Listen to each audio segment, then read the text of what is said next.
Hey everybody, it's Todd. Welcome to the Todd vlog. Well, I'm in front of a webcam, which you know what that usually means. That means that the vlog's going to be about worship leading. So, I want to talk to you a little bit about this worship thing that it's been on my mind for the past couple of weeks. And so I thought, well, I'll shoot this.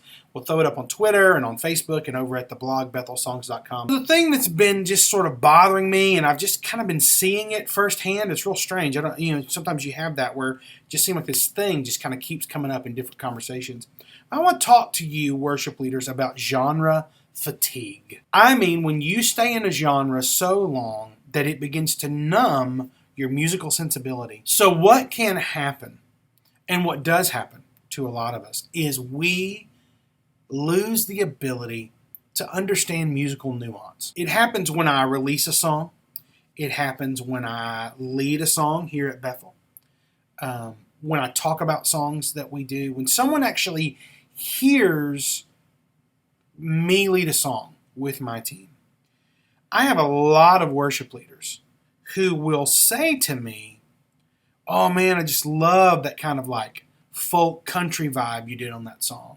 Or like, oh man, yeah, it was like that's super bluesy, the super bluesy thing y'all did. It's always strange to me because 9 times out of 10, I kind of listen back to what we played, or I think about what we did, and I think, well, there was no country instrumentation. There was no kind of country groove to that song, or in the blues example, we didn't do anything bluesy. There was no flat 7 chord. There was nothing like that. There wasn't really bluesy. And so when that happens, and I begin to engage with the worship leader who says stuff like that, I find out that they are leading 5 songs every single Sunday in exactly the same type of genre. They are leading a genre the whole set. They have adopted genre rules about the set. They follow genre song orders. They follow all of these sort of genre cliches. And so what happens to me a lot when this happens, I find out that the one way that these guys are leading is in what we could probably call the Hillsong genre or elevation worship genre. Big, anthemic, drum-centric, lots of guitar overdubs, lots of delay, lots of guitar pads, all these things that sort of make that elevation worship in Hillsong. And to a degree, maybe Bethel out in California, maybe, but more the Hillsong elevation thing. And so guys who will come to me and say, oh, that was really cool how you did that country, that was really cool how you did that blues or folk or whatever. What I find out is that they only lead one type of song. And so if I press in on that and I try to find out why they think a song is country or bluesy or folky or whatever it is they're saying, they can't really tell me why. Other than the fact that I don't have like a rock vocal. I know my vocal probably lends itself to something like that. But most of those worship leaders can't tell me. And I really do feel like it's because their ears have been numbed to musical nuance. Now, I'm not saying that you need to lead 5 different songs in 5 different styles. I get church context. I get that your church has its own vibe. Totally understand that. But I do think we have to be careful as worship leaders because most of us are extremists. I know this in my own life. If you're a worship leader, you probably know this too. I think most worship leaders get an idea in their head and they're all in. It's like, this is our style, we've adopted it, let's go. And so we have to be careful about that though, because when we do that, not only are we kind of numbing our ears to understanding nuance and how songs can have a different voice and can really make a very diverse set. The other thing we do is we reduce all the other genres to gimmicks.